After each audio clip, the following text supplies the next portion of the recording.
Ladies, gents, aunties and uncles, welcome to Dohzy Corner. I'm Fidelis. And I am Deborah, and we are glad to welcome you into this space.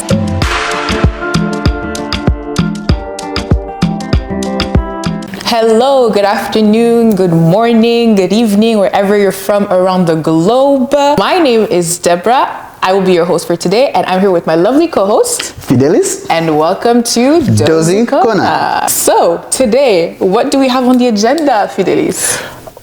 Today we get to talk about food, and I'm excited. Yeah, it's not any kind of food. We're talking about African food today. We're going to dive deep into everything surrounding customer service when you go into African restaurants in itself. We're going to dive into the culture around African food once you move from your home country to a foreign land, you know, as the African diaspora often experiences that change, that shift in culture from one country to another, to experiencing different foods and everything around it. We love food. Don't you love food? Yep, I do, and I think everybody does. And I'm a big food lover. Everybody knows that about me. I don't know if it's a bad thing or a good thing, but I just have a passion for food. So I know this conversation is going to be something. Me too. I'm really looking forward to it. So when we think about African food, can you tell me what is your favorite African dish? There is a lot, but I think, well, I won't call it an African meal per se. It's chicken, but it's chicken. I'll say chicken African spiced. Chicken African spiced. Because chicken is a global food, but you know, an Indian can make chicken taste different, and I don't know, and some other person can make chicken taste different, but to me, it's spiced the African way. I'm good. Yeah, and when you said that, to be honest, you know what it made me think of? For Congolese people, we just know there's this thing in our community. We know that the food that's being made at home, it tastes good. But when you go to a party or you go to like a funeral, you just know that the food is going to be great. Like it's going to taste different, right? They just make it, I don't know, they make it with more love, more patience. And talking about chicken, it just made me think of that. Because in our community also, there's two things. There's two foods that we know for a fact that, oh, if I go to that wedding, I'm gonna eat. Like it's gonna be good. And it's chicken, and we call it the beignet. How do we say the puffs? Yes, that too. It's always good to say. It's almost a standard. We always get those two right. And so I definitely agree. Chicken cooked for a special occasion. So you would say that that's like your favorite? Yep. Honestly, my go-to, it's very basic. Like even when I tell that to people, they're really surprised. Please don't say rice. I got that.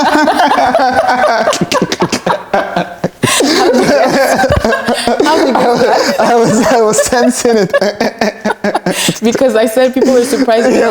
It's probably something that's very basic. Yeah, it is very basic, but it's rice and beans. Okay. Like beans, but you can have like red. Some people eat red beans, red kidney beans. Others it's like white, black-eyed. Anyways, there's a lot of type of beans, but you make it with like tomato sauce, and it's light. And I could literally eat it from Monday to Monday, and I eat it with sugar as well. Like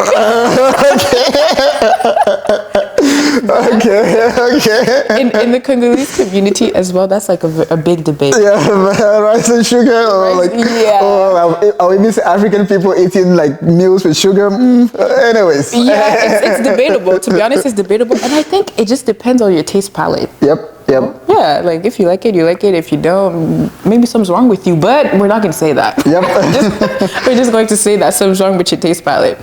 So that's for our favorite African food. Let us know in the comments if what is your favorite African dish, African meal, and how you like it cooked.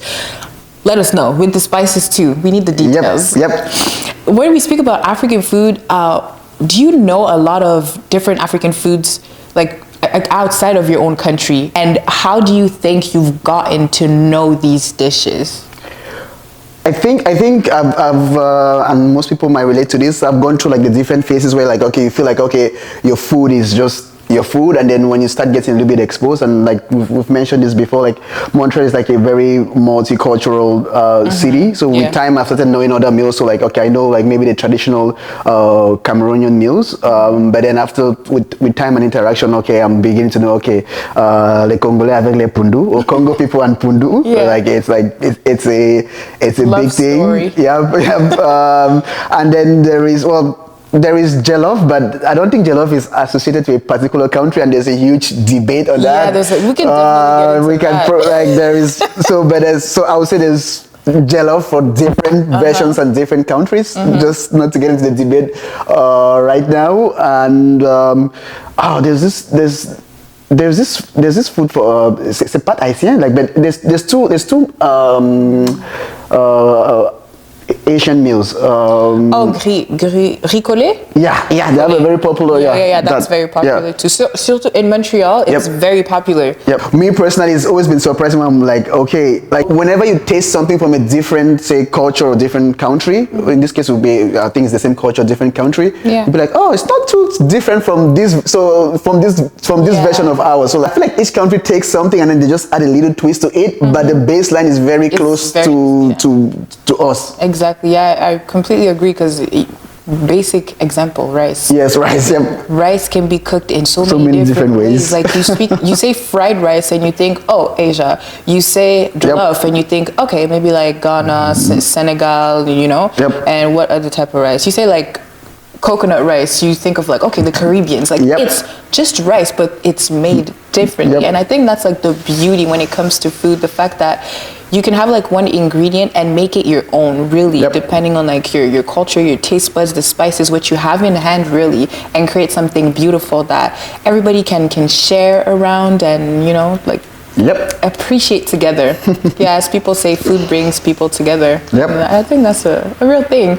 Let's talk about the growth in terms of the exposure that African food has gotten in the past years. The growth has been phenomenal. I think one of it is just in the internet and social media. And social media. So things like something like the competition between like Ghanaian jollof and Nigerian jollof.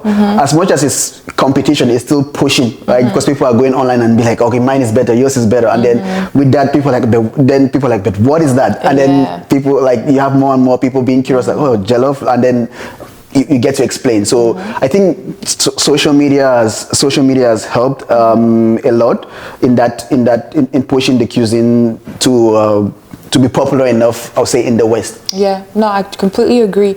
And a part of social media, I would also say like the social media, but it helped the African diaspora, I feel like, own their culture, own their cultural foods, in the sense that we often, I think unconsciously, we often feel that the things from our culture are appropriate only when other people do it in a very general, broad aspect, right?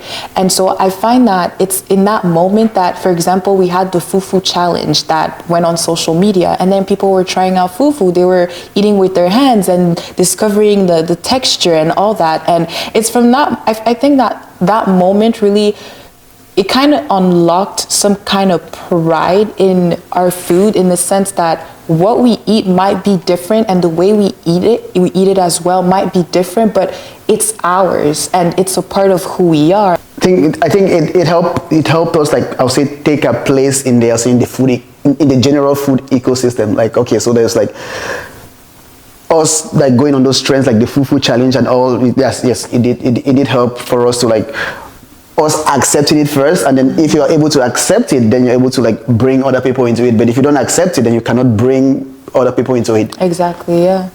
But when you were speaking, you said something that, I don't know why, it clicked in my mind. Okay. When you were talking about how like certain countries were competing to see which one was best. And yes, I feel like that is a phenomenon that you see often within the African community. Once something doesn't necessarily goes viral, but I feel like everybody wants to get the honors. Everybody wants to get the acclamation for one specific thing, not understanding or not knowing that it's being done in different places as well. It's not because it's your way that, you know, made it to maybe Instagram and got 1 million views that it's what taste is best. And also, why do we have to butt heads to fight over whose food is the best? I never really understood that. I think it's a very common African theme of us trying to like pick up on who has what and all. Over time, I've thought about it, and it makes a lot of sense when we're like, okay, Ghana, I don't know, so Ghanaians are like, oh, we want our Jollof is better, or Jollof is from us. Nigerians are saying a different version of the same story. Senegalese are saying a different version of the same story. The way I see it, I see it more as humor. I'm just like, the reason why we are fighting on who has what is because we are one. The baseline is the same thing. Like, as ironic as it may sound, Africa was like one continent or one people, like probably about what 80 years ago. It's not that long. But I guess like those lines, they also define like what's on that land in which you live in, and allows you to make like what you make, the food that you make, based off of the ingredients and what the resources you have on hand, for sure. Do you have a positive experience, or not necessarily a positive experience, but an anecdote to count concerning African food? If I look at it from when I was younger, in all honesty, so let's say if I had to pack lunch for school, I probably wouldn't take fufu to school, but I would take rice. Now when I think about it with a more, say, mature brain, or slightly older, well, the reason why I wouldn't take fufu to school and I would take rice to school is just because rice has been branded better. It's not actually that rice is better than fufu. It's just like the package and everything around it, like rice is cool, right? We see it on TV and all, but and also more common. Yeah, and also more common. Another thing too is like is the scent. Like oh yeah. Most of the time, most of the time, it's just like okay, it has the smell is very strong. So maybe if you're in school and it's like, you know, like everyone goes up and heats up their food, it doesn't smell. The moment you heat up your food, it's like oh my gosh, like big time. The more that you're heating it up, it's like you're even looking around you to see, are people staring? Now when I think about it, I'm not too sure, because when I used to, like, you know, now everybody's working from home, so even with jobs, people don't meet that much. But when I think back in, I'll say jobs at the job and school, during lunch, like whenever you heat up like your African food, the scent is like so strong. Now, and white people are always like, that smells good. But now in my head, I'm not too sure they're being sarcastic. Like, I just sometimes even now I'm thinking about it, I'm like, wow, that smells so good. I completely understand. No, I'm not like, were you just being sarcastic, or like it actually smells good? No, I'm not too sure. I felt the same way. I never really thought it was genuine. Because I'm like, I know it smells strong. I know you're not used to it. So like, But that's a good funny point. Me, it's the same way, to be honest. When I was younger, I wasn't comfortable bringing African food to school. I remember whether it was in high school, maybe my last 2 years, I kind of like grew out of it because I was only surrounded by Africans anyways. So it kind of made me comfortable. We also had this thing within us, our friend group, where we would have like lunches where we each bring stuff from home. That's really nice. Yeah, so we really got used to like eating food from our home, basically, from African food, basically. So did you take Pondu to school? Yeah, I would take Pondu, I would take rice. They would bring like, I remember my Haitian friend, she would bring her rice. My other friend would bring like minced meat with like rice, and it was just, it was good. We just had a... Was it like, do you guys have like your clique, and then there's like, and then the scent is like so strong, everyone's looking at you guys like, what are they doing there? No, like... they were definitely looking at us because it was little insane. Like we would all bring plates and just put them on the table, and it's like you just eat from everywhere. But I think that's also like a great way to experience other cultures and to share yours as well. But before that, I wasn't really comfortable bringing food, African food, at school. I remember in middle school, I would often bring like pizza, and I remember when I would see some friends eating packed frozen lunches. Yep.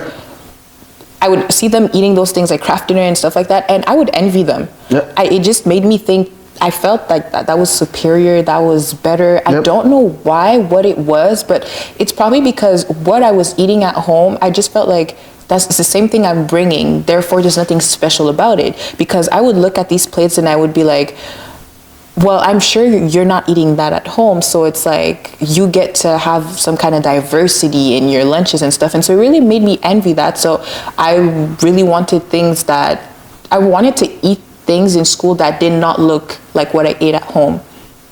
So that was really like my dilemma. So question for you though. Yeah. So what triggered that transition of like, oh, okay, I'm going to take my African food anyways, even if it smells the way it smells, or even if people look at me weird, I'm going to do it. So what triggered that acceptance per se? And probably for the audience, how will you help, like what can we do now to get the new, or say younger generation, or the new generation to be that is facing this challenge to be able to go through this? Like, how do we get that 16-year-old, 17-year-old girl or guy to like take fufu to school, like, and be like, we eat fufu and we'll probably eat it with our hands, like, and you guys eat whatever you eat, and that's you guys' thing. This is our thing. Exactly. It's all food. Like, what can we, like, what made you to accept that, and then what can we do to push the next generation, or maybe even the current generation, to accept that too? Because food is food. Food is food. That's a very, very good point. To answer the first question, tell me if I'm answering it. To answer the first question you asked concerning what gave me that click in my mind, I guess, I would really say that looking back now, I never really thought of it, but I think it's really having friends that looked like me and also came from the same background. They obviously didn't come from Congo, just like me and myself. I have some people from just came from somewhere else. Exactly. And it's just the fact that we would gather and just share our food regardless of how people looked at us. It's like when you're by yourself, sometimes it can feel weird, but when you're surrounded by other people doing the same thing as you, it kind of gives you more confidence. It's like you're looking at me, but you're also looking at, the people around me as well, and it kind of gives you sense of belonging. Exactement. that sense of exactly for our English speakers. But it gives you that sense of belonging, and it makes you proud a little of where you're from and what you are.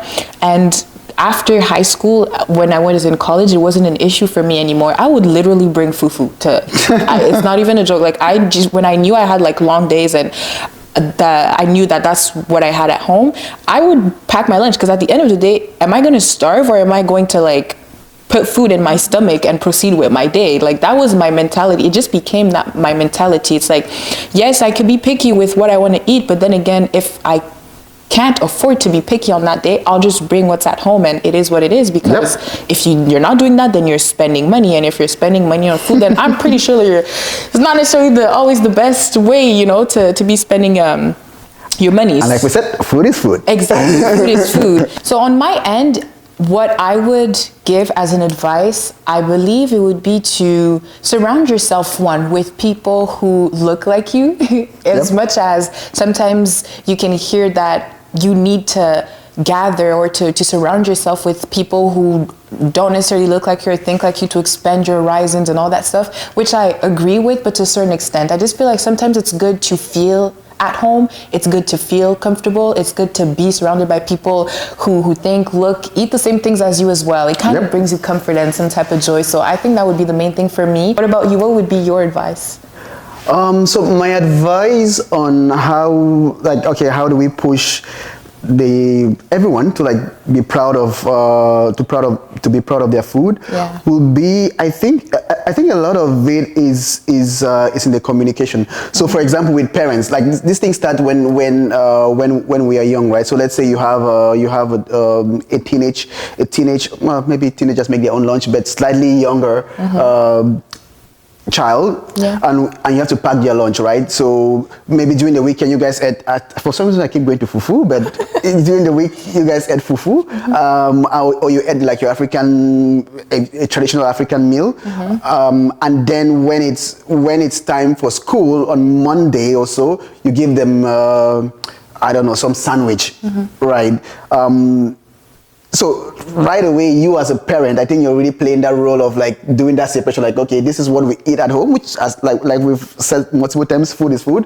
But then to go to school, you need something. You need something else. So like you're ready. So it's almost like you've trained the kid. Like what we eat at home is not. It's not good enough to take it to school. Yeah. So I think partly too is like, okay, if you eat certain traditional meals at home, you could try to also get your kid to take it to school. Yeah. But as a parent, you know these challenges, so you can explain it to the kid also right away. Like, okay, so when you take this to school and you put it in the microwave, it's gonna smell weird. They're gonna look at you weird, but it's part of our culture. So now the kids like now you are aware, and also.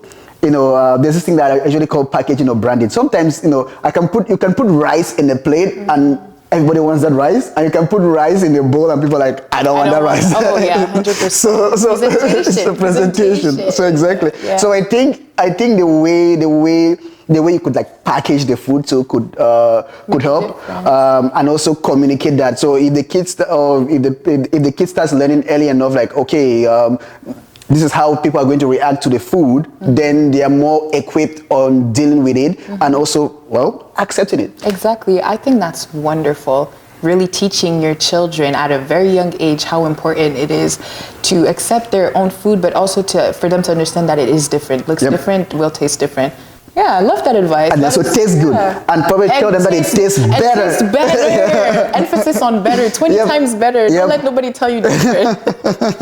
Let us know in the comments down below what would be your advice for whether it's younger generation or just adults maybe still struggling with this.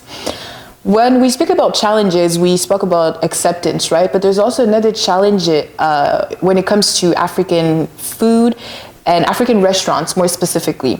We live in Montreal. We know that it's a very diverse cultural city, how do you say it? Multicultural. Yep. Yeah, city, right? Where there's a lot of African restaurants, and we often experience one big, major issue when it comes to these restaurants, and it's the same issue we experience at home. Do you want to let the people know what that is? So what is it? What is the principal challenge? The principle of restaurants, say African restaurants. I would say there's a lot of improvements that we need to make in terms of customer service. Yeah, that would be a better way of putting it. Yeah, no, 100%. So yeah, we need to work a little bit more in customer service. Literally that. Yeah, it's a challenge that, like Fidelis mentioned, needs improvement, and hopefully will be improved by the time and with technology and all that stuff. But there's this thing, right? When you go to maybe to I always say Congo because I'm from Congo, and I don't really know. I don't want to speak for other countries because I don't know if your experience is different. Whatever you're gonna say, whenever you say Congo, it's the same thing. Like if you look at different countries, it's going to be similar. So, but I'll let you say what you want to say. But I can bet you it's the same thing in Togo and Cameroon and most other countries. So say it. It would surprise me, though. But it's really the fact that when you go in Africa, I think that there's this lack of. I would just want to say use the word knowledge, right, on what customer service is, how to attend to your customers, how to.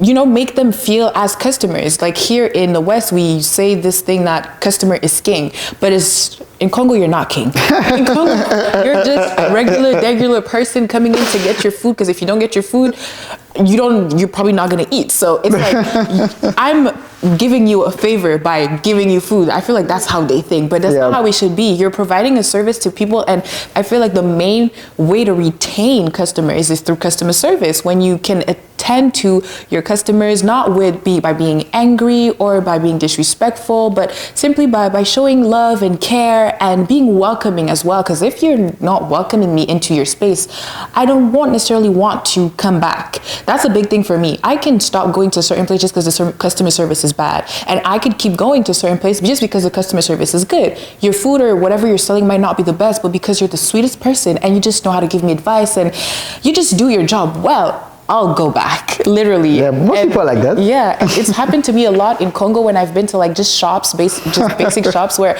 I went in to buy one thing and the worker, the seller was so sweet, so caring, and you buy more stuff. Exactly. That's literally what happened. I just bought more stuff because the service was good. Yep. So I feel like that's the common issue, that I feel like they bring that mentality when in the West and try to not adapt it, but don't realize that it needs to change, because here people expect more. They won't just settle for good food, but there's this next level that's customer service, and yeah. Yep. I feel the same, but I'm trying to be positive on this episode. I've had a lot of nightmare stories with restaurants and all, but I'll just keep it positive and say let's improve. Yeah, let's improve. I think there's something that we could definitely do.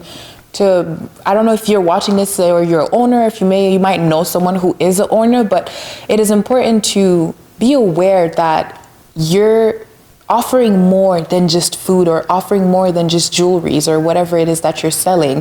What you're selling, your store represents you as a person, right? And also it communicates the values of where you're from. And from someone outside of your community coming in, I think it's very important for them to come in and to associate your store to your culture, your country, and to also have that leave with a positive view. Keeping that in mind will be helpful and help us improve, right, in the way we tend to our customers. Yeah. So the next challenge will be, okay, like how do we really push our food to the global market? So how do we get fufu to be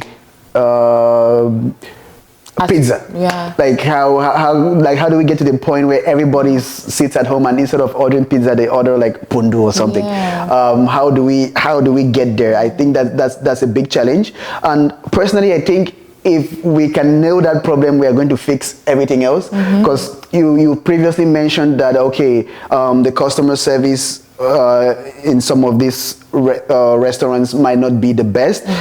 I think one of the reasons why these places why maybe the restaurant owners might not make customer service a big priority is because they don't see the restaurant across the road. They don't see the big block chains as competition. Yeah, they don't. So the moment that you see them as competition, then naturally you're going to raise your game. So you'll be like, okay, what is, for those in Canada, what is Domino's Pizza doing that I'm not doing? How can I get their clientele? And then you start being like, oh, well, the customer service is good, so let me be good. But if you're just in your own little corner, dealing with just members of your community, and you've locked up your brain in that zone, then maybe there's less motivation to push to push beyond.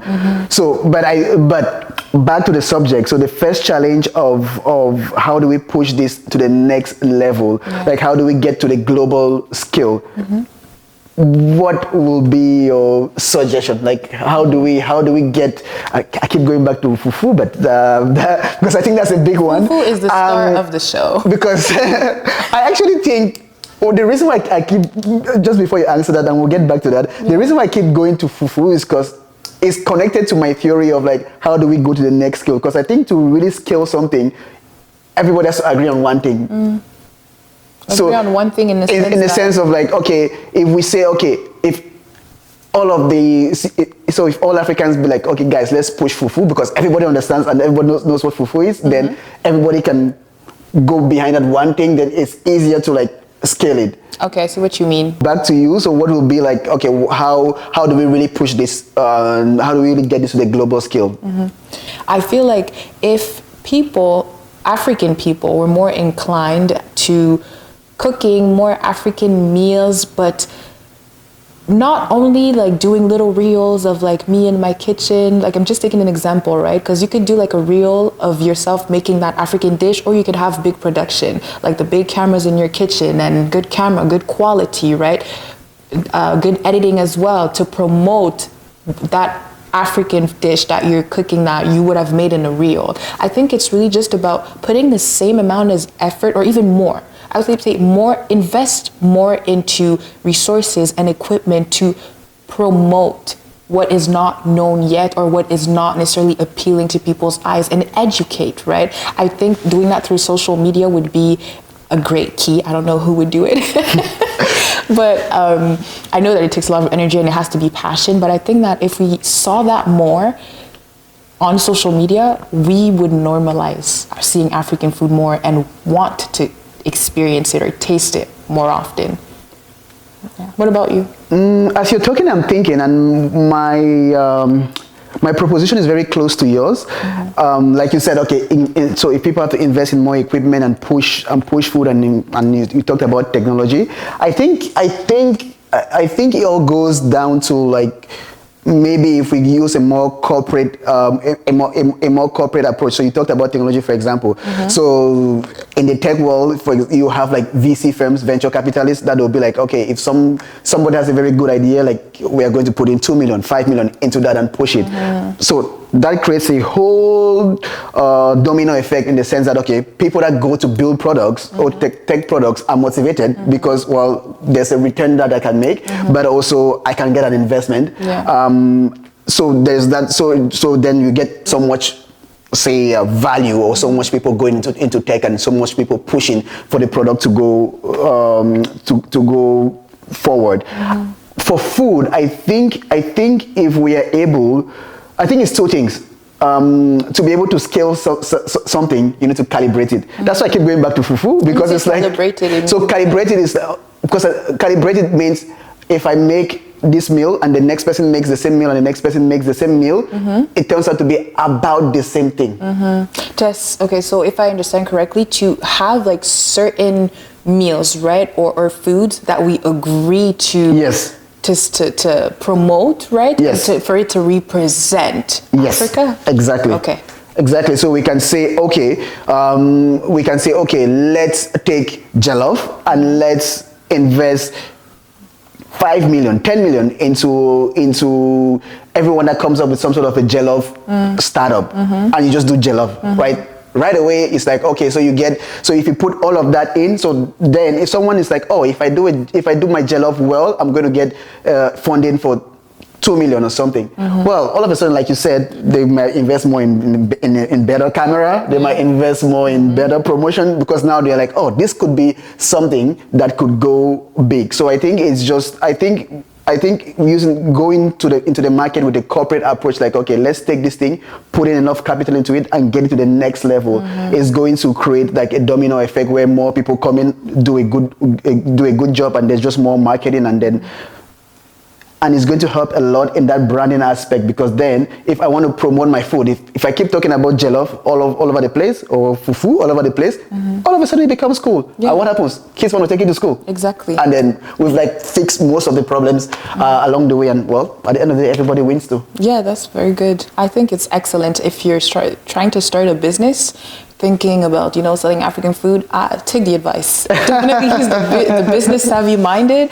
So I definitely think that would play a huge part and make a big difference. So we touched on different points, right, during this conversation. I believe that the most important thing, really, for me, from my perspective as a participant in this episode, is that you listen to this episode and realize rather that the food that's from your culture is definitely different from the food from maybe Canada or Asia, wherever it is that you live around the world, is definitely different from the food that's served to us in Africa.